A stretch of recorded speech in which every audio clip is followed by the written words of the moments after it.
അതെ, എല്ലാവരും ചോറൊക്കെ കഴിച്ചോ? അപ്പോൾ നമുക്കിന്ന് ചോറ് വിളമ്പാം. ഇന്ന് നമുക്ക് ചോറ് വെള്ളച്ചോറായിരുന്നേ. ചോറിന് കറിയായിട്ട് നമുക്കിന്ന് അവിയലുണ്ടായിരുന്നു കേട്ടോ.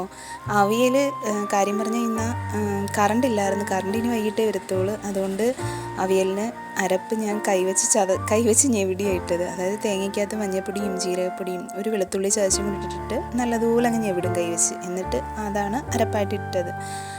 അടിക്കാൻ പറ്റിയില്ല. അപ്പം അവിയലും പിന്നെ കറിയായിട്ട് നമുക്ക് കത്തിപ്പാര മുളക് കറി വെച്ചതാണ്.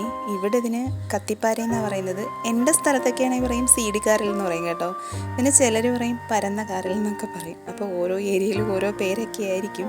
ഇവിടെ എന്തായാലും കത്തിപ്പാരയാണേ. അപ്പോൾ കത്തിപ്പാര കറി വെച്ചതും മുളക് കറി വെച്ചതും പിന്നെ ഒരു 3-4 കഷ്ണം എടുത്ത് വറുത്തായിരുന്നേ. നല്ല ഉറച്ച മാംസം. തേങ്ങാക്കറി വെച്ചാലും നല്ലയാ, മുളക് കറി വെച്ചാലും നല്ലയാ. അപ്പം 2-3 കഷ്ണം എടുത്ത് വറുത്തായിരുന്നു. അപ്പോൾ അത് വറുത്തതും പിന്നെ ഇന്നലെ ഇട്ട ഇഞ്ചി അച്ചാറും ഇഞ്ചിക്കറിയും പിന്നെ ഒഴിച്ചു കൂട്ടാനായിട്ട് പച്ചമോരുണ്ടായിരുന്നേ. പച്ചമോരിനകത്ത് ഇഞ്ചിയും കാന്താരിയും കറിവേപ്പിലയൊക്കെ ഇട്ട് ചതച്ചെടുത്ത് പച്ചമോരും പിന്നെ ഒരു കൊണ്ടാട്ടമുളക് വറുത്തതേ. അപ്പോൾ അത്രയേ ഉള്ളൂ. നമുക്ക് അടുത്ത വീഡിയോ കാണാം.